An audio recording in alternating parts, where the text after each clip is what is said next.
राजनीति से काम तक,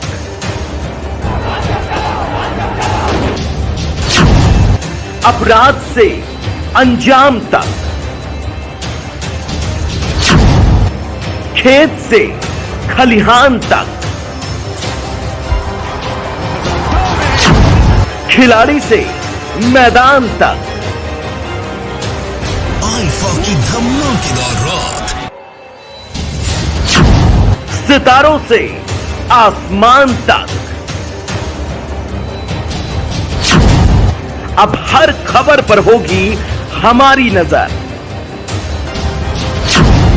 पल पल बदलती देश और दुनिया की हर खबर पाइए सीधा अपने मोबाइल पर।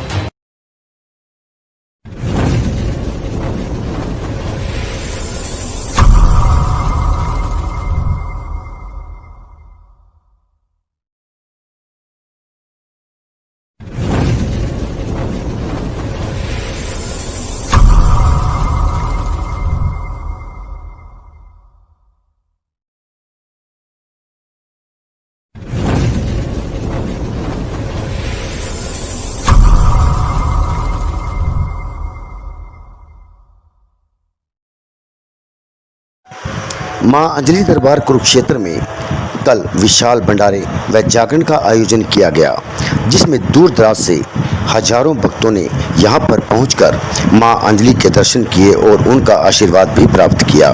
इस मौके पर भक्तजनों का कहना है कि यहां पर आकर एक अजीब सा सुकून मिलता है और माता अंजलि के दर्शन पाकर उनकी सभी मनोकामनाएं भी पूर्ण हो रही हैं। सभी भक्तों ने यहां पर आकर पहले भंडारे का प्रसाद ग्रहण किया, उसके पश्चात प्रसिद्ध गायक लवली रामपाल शर्मा द्वारा गाए भजनों पर जमकर थिरके भी।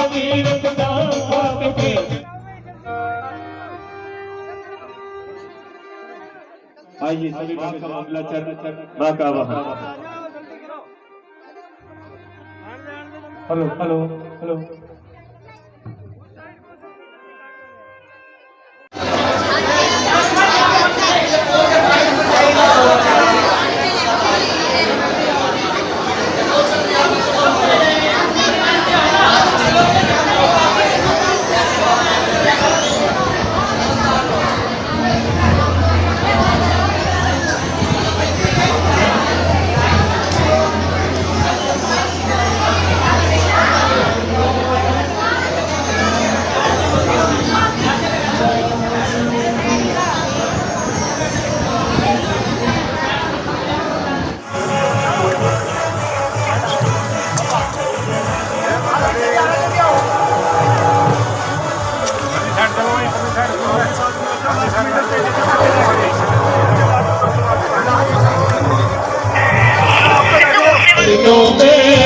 गुरुदेव प्रणाम आपके चरणों में जाने तीर्थ धाम आपके चरणों में। हे गुरुदेव प्रणाम आपके चरणों में। ताली सबकी बजेंगे बड़ी बड़ी दरबार में।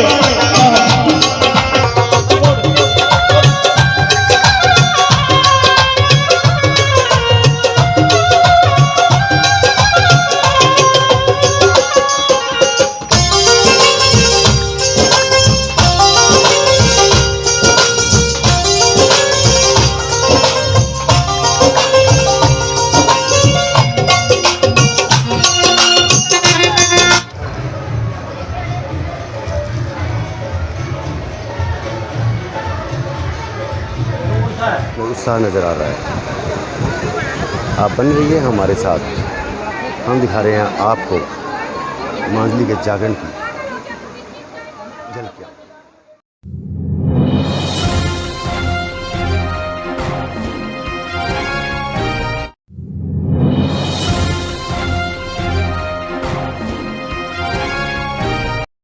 सोनभद्र उत्तर प्रदेश से हमारे जिला ब्यूरो आपको विशेष रिपोर्ट दे रहे हैं। मोटरसाइकिल सवार बदमाशों ने अमर उजाला के 2 स्थानीय प्रतिनिधियों पर गोलियां चलाई, जिससे वो घायल हो गए, जिनका नाम विजय शंकर और पांडे तथा श्याम सुंदर पांडे बताया जा रहा है। मोटरसाइकिल सवार बदमाश बिहार की तरफ भाग गए हैं। पुलिस ने मामला दर्ज कर जांच शुरू कर दी है।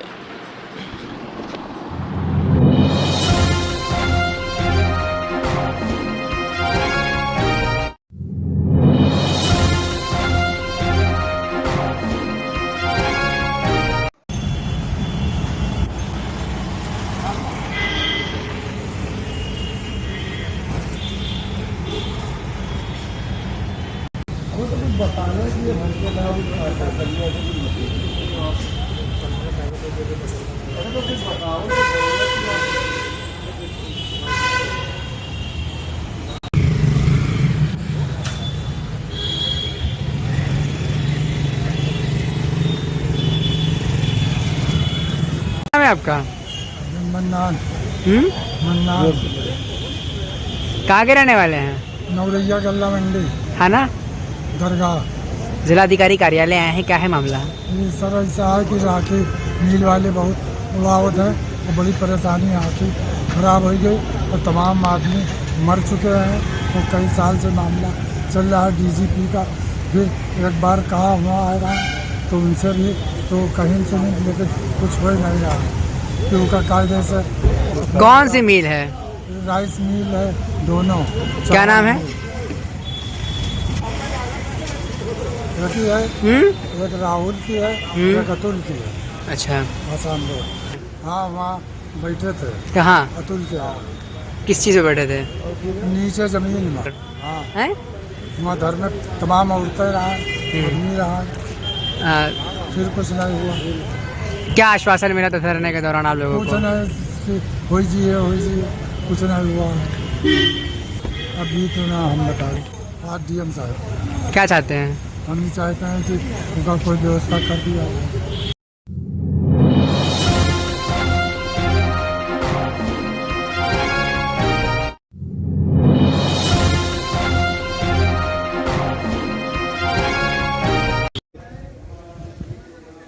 जो आप कह दोगे वही डन।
हाँ जी, आइयो भाई साहब।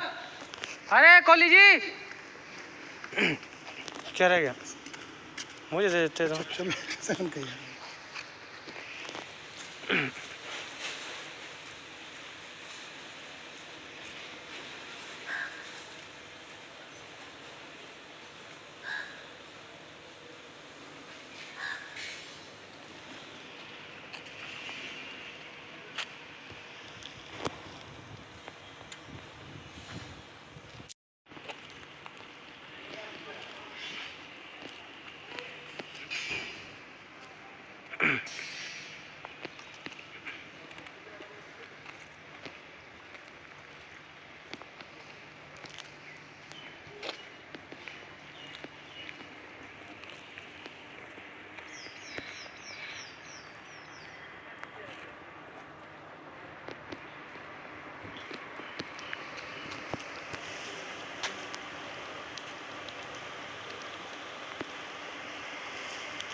जी मैम, एक राहुल भान आपके यहाँ पे टीचर हुआ करते थे, जी। उनका क्या मैटर है मैम?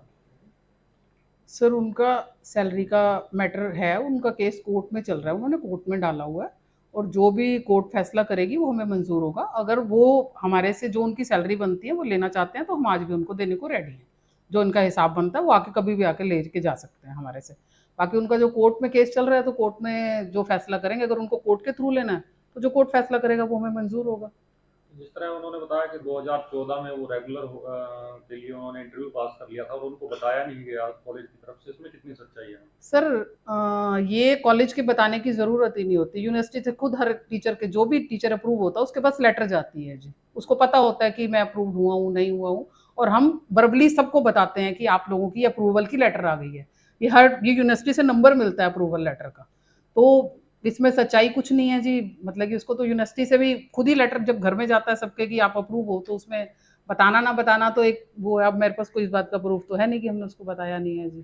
तो अप्रूवल के बाद उसको जो वेतन दिया जा रहा था, क्या वो अप्रूवल के मुताबिक दिया जा रहा था या उतना ही दिया जा रहा था?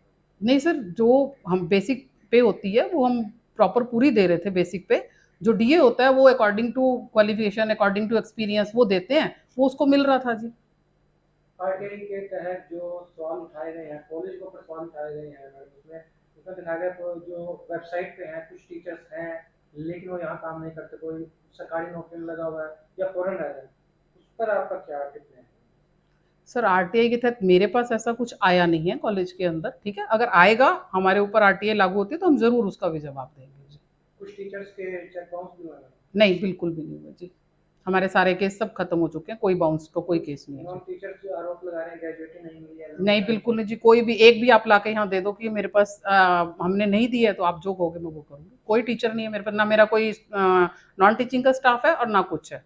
किसी के कोई चेक बाउंस नहीं हुए, जो कुछ था सबको सब कुछ पे कर दिया गया। लेट जरूर हुए हैं थोड़े बहुत, लेकिन किसी का ऐसा कुछ नहीं था कि बाउंस हमने पेमेंट नहीं दी है। सबकी पेमेंट सबके पास पूरी पहुंच चुकी है। आप किसी से भी, किसी भी टीचर से, किसी भी नॉन टीचिंग स्टाफ से खुद पूछ सकते हो। चेक बाउंस वाले तो मैम आज भी आपके गेट पे खड़े थे जी। नहीं, वो हमारा वो चेक बाउंस वाले कौन खड़े थे मुझे नहीं पता, मैं उस टाइम कॉलेज में नहीं थी। अगर आप उनका नाम बताएंगे तो मैं बता सकती हूँ कि उनके चेक बाउंस वाले वो थे या नहीं थे। आप बताइए मेरे को। मैम राहुल भान ने ये भी आरोप लगाया है कि 2019 से पहले का जो डाटा है वो जो है उड़ा दिया गया है जी साइट से, ऐसा भी कुछ है? सर अब वो तो कुछ भी कहेगा जी, उसका तो मेरे पास रिप्लाई नहीं है जी। मैं तो क्या रिप्लाई दे सकती हूँ ना, मेरे पास उसका कुछ रिप्लाई नहीं है जी। वो तो कुछ भी बोल देगा जी। वो अगर उसको कुछ बोलना है, कुछ बात करनी है, वो कॉलेज का टीचर रहा है 10 साल, आज क्यों प्रॉब्लम क्रिएट कर रहा है? 10 साल पहले वो कहाँ था? कॉलेज प्रबंधन की तरफ से भी डरावने धमकाने के आरोप भी लगाए हैं। कॉलेज प्रबंधन का तो कभी फोन ही नहीं आया जी उसके पास। कॉलेज प्रबंधन से इसने मतलब कि वहाँ पर पुलिस में रिपोर्ट लिखाई थी और बोला कि मैंने को मीटिंग करानी है। उनकी रिक्वेस्ट पे मैंने इसकी मीटिंग अरेंज करवाई थी मिस्टर रनोद धवन सर से, कॉलेज के वाइस चेयरमैन है, उनसे इसकी मीटिंग अरेंज कराई थी और बड़े शांत माहौल में मीटिंग हुई थी। जो लोग इसके साथ आए थे वो बता सकते हैं कि इस माहौल में मीटिंग हुई थी। और हमारा कोई भी ट्रस्टी ना तो किसी को धमकाता है और ना तक धमकाया है। 25 ईयर्स हो गए हैं मुझे इस कॉलेज में बैठे हुए, इस सीट के ऊपर। राहुल जी, क्या मैटर है जो आज यहाँ पहुँचे? नमस्कार जी, मैं सबसे पहले तो आप लोगों का धन्यवाद करता हूँ कि यहाँ आने के लिए और हमारी बात सुनने के लिए। एक्चुअली एक जो हमारा कॉलेज है हरियाणा इंजीनियरिंग कॉलेज, अब यहाँ जितने लोग खड़े हैं इन सब ने यहाँ पे सेवाएं दी हैं, और सेवाएं ऐसे नहीं कि 1 साल 2 साल, ये कम से कम 15-15 साल 20-20 साल से यहाँ पे इन्होंने अपनी पूरी जवानी यहाँ पे इनको निछावर कर दी इस कॉलेज के लिए, और दी जान से इन लोगों ने काम किया और मैंने भी यहाँ पे काम किया है। तो लेकिन हमें उसके रिजल्ट में हमें कुछ नहीं दिया इन्होंने। हमारे साथ बहुत बड़ा धोखा हुआ है, जिस रिगार्डिंग में आज आप लोगों को से यहाँ पे रूबरू हो रहे हैं हम सारे लोग। मैं यहाँ पे असिस्टेंट प्रोफेसर के पद पे काम कर रहा था, 2010 में नियुक्त हुआ था मैं यहाँ पे। तो 2014 में हमारा यूनिवर्सिटी इंटर हुआ जिसमें हमें रेगुलर कर दिया गया, लेकिन हमें बताया नहीं गया। और 2020 में जब कोरोना टाइम आया तो उस दौरान हमें पता लगा, जब हमारी सैलरीज डिले हुई तो मैंने आरटीआई लगाई, तो एक आरटीआई में मैंने पाया कि मेरे को तो वहाँ पे रेगुलर शो किया हुआ है, जिसके बाद मैंने आवाज़ उठाई और मैंने 7 अगस्त 2020 को कोर्ट में केस कर दिया था। तो ऐसे ही मेरे ये साथी हैं अलग अलग पोस्टों पे। तो ये जो मेरे पास हाथ में आप डाटा देख रहे हैं, ये एआईसीटी से मैंने आरटीआई में निकलवाया था। उस आरटीआई में मैंने क्या पाया था कि जो इस डाटा इसके अंदर शो कर रहे हैं उसके अंदर सच्चाई नहीं है। मतलब कि वो लोग, आधे से ज़्यादा लोग इसमें फर्जी पाए गए हैं, जो मेरे को लग रहा है कि नहीं है यहाँ पे, लेकिन उसके बावजूद भी दिखा रहे हैं। जिसके बाद मैंने एक फेसबुक पर मैंने लाइव वीडियो चलाया था, जिसके अंदर इन लोगों ने क्या किया, मिलजुल कर, अब ये मुझे नहीं पता, डाटा वहाँ से 2020 से पहले का डाटा उड़ा दिया गया है और 2020 तक का डाटा 2 साल का अभी भी वहाँ पे अवेलेबल है। लेकिन उसके अंदर भी मैं क्या पा रहा हूँ, कुछ लोग उसके अंदर सरकारी नौकरी में है, कुछ लोग यहाँ पे रहते ही नहीं है इंडिया में, और उनको भी इन्होंने अपने उसके अंदर दिखा रखा है। तो ये फर्जी, मतलब कि थोड़ा सा मुझे लग रहा है डाउट है। तो मैं चाहता हूँ सरकार से, मेरा हाथ जोड़ के विनय निवेदन ये है कि इन लोगों के ऊपर एक फाइनेंशियल ऑडिट किया जाए, क्योंकि जो सीएज हैं वो इनके अपने हैं।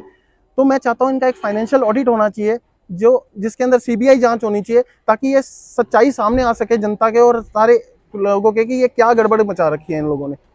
जिस तरह आपकी कितनी सैलरी मिल रही थी और जिस तरह रेगुलर थे उसके हिसाब से कितनी होनी? देखो, सैलरी मेरी स्टार्टिंग में तो उन्होंने 14,000 दी थी, फिर धीरे धीरे बढ़ते बढ़ते लास्ट में मेरे को जो लास्ट ईयर था वो 25,000 कर दी थी। लेकिन उसके बाद 25,000 के बाद इन्होंने क्या किया, जो मेरी यूनिवर्सिटी में मैंने आरटीआई लगाई थी उसमें मैंने क्या पाया, मुझे क्लास 1 ऑफिसर का ग्रेड दिखाया हुआ है, जिसमें 15,600 और 39,100 का ग्रेड दिखा रखा है।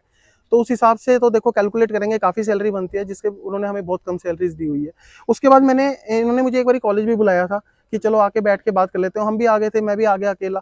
तो उसके बाद मुझे इन्होंने कई तरह से प्रेशर बनाया केस वापसी का, जिसके बाद मैंने एसपी ऑफिस में एक रिटर्न कंप्लेन भी दी हुई है, जिससे मेरे को मेरी जान का खतरा है। कल को मेरे परिवार पे, मेरे पे कोई हमला होता है तो उसके कसूरवार हरियाणा इंजीनियरिंग कॉलेज की मैनेजमेंट है जी। मैं क्लियर कट बोल रहा हूँ। धन्यवाद आपका। दिनेश जी, क्या प्रॉब्लम है? मैं कंप्यूटर हरियाणा इंजीनियरिंग कॉलेज में 2005 से कंप्यूटर लैब में काम करता था, और कोरोना महामारी के बाद मेरे को कॉलेज से ना तो बुलाया गया और ना ही सैलरी दी, और ना ही मेरे को एक्सपीरियंस दिया ताकि मैं कहीं और जॉब कर सकूं। और मेरी तो यही है कि अब ये तो मेरे कॉलेज में दोबारा बुलाया जाए और मेरा ये तो हिसाब करके प्रॉपर जो मेरा बनता है वो दिया जाए। आपने बात की है इस चीज़ को लेकर? कई बार मैं कॉलेज से इसके बारे में बात किया, उन्हें कोई रिस्पॉन्स नहीं दिया। क्या कहते हैं? कहते हैं अभी हमारे पास फंड नहीं है, जब भी फंड आएगा आपका फंड आपके दे देंगे हम। ग्रेजुएटी के बारे में क्या है? ग्रेजुएटी के बारे ये भी कहते हैं हमारे पास फंड ही नहीं है, तो ग्रेजुएटी कहाँ से दें आपकी? सर मेरा नाम बलजिंदर सिंह है। मैंने 15 साल सर काम किया इस कॉलेज में, और जब मेरा हिसाब हुआ तो इन्होंने चेक दिया मेरे को ग्रेजुएटी का प्लस सैलरी का, तो मैंने लगाया सर, वो बाउंस हो गया 3 बार। फिर उसके बाद क्या किया? उसके बाद मैंने केस किया सर, और अब तारीख पे तारीख लग रही सर। क्या चाहते हो? मैं चाहता हूँ मेरे समझौते हो जाए, मेरे हिसाब हो जाए सर। चेक कितने का था? चेक 1,06,000 रुपये का था सर। जोर से बोलो।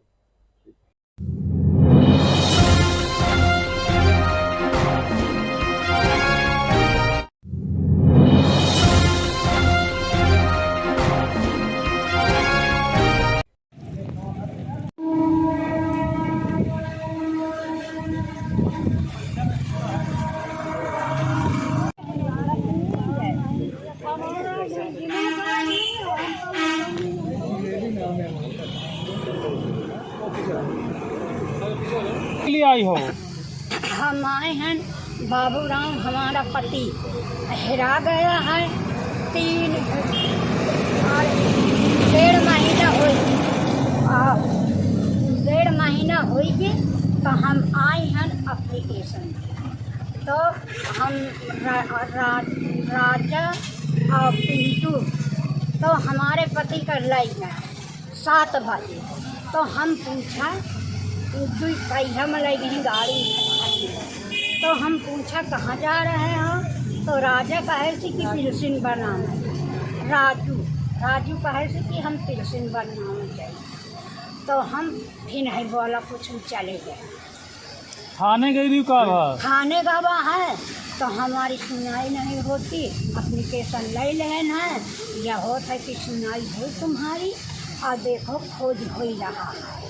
हाँ। आज कहाँ आई रहे हो? आज आवा रहा है कप्तान साहब। कप्तान साहब का भा है, एप्लीकेशन ले लेन है, और हरा कुआरा की लेन है कि हम गिर पड़े तो कहते ढंग करते, धक्का मारे कहते गिरा दें।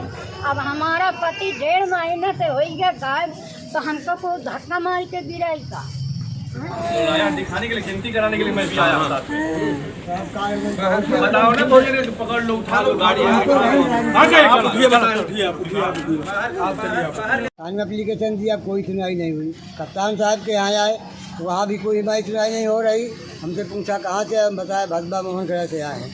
इसके बाद जो है बुढ़िया को जो है अंदर गए, उनसे पूछते रात होती रही, हम बाहर बैठे रहे। हमसे कहें कि तुम जाओ, इसको बुढ़िया को वहाँ से धक्का मार भगा दिया, हम लोग को भी धक्का मार के भगा दिया। चल यहाँ से भाग जो है। क्यों भगा दिया? अब उनकी पुलिस की मर्जी, हमसे पूछ रहे थे, हमने बता दिया हम आपके पास एप्लीकेशन देने आए हैं, हमारी कोई सुनवाई नहीं हो रही।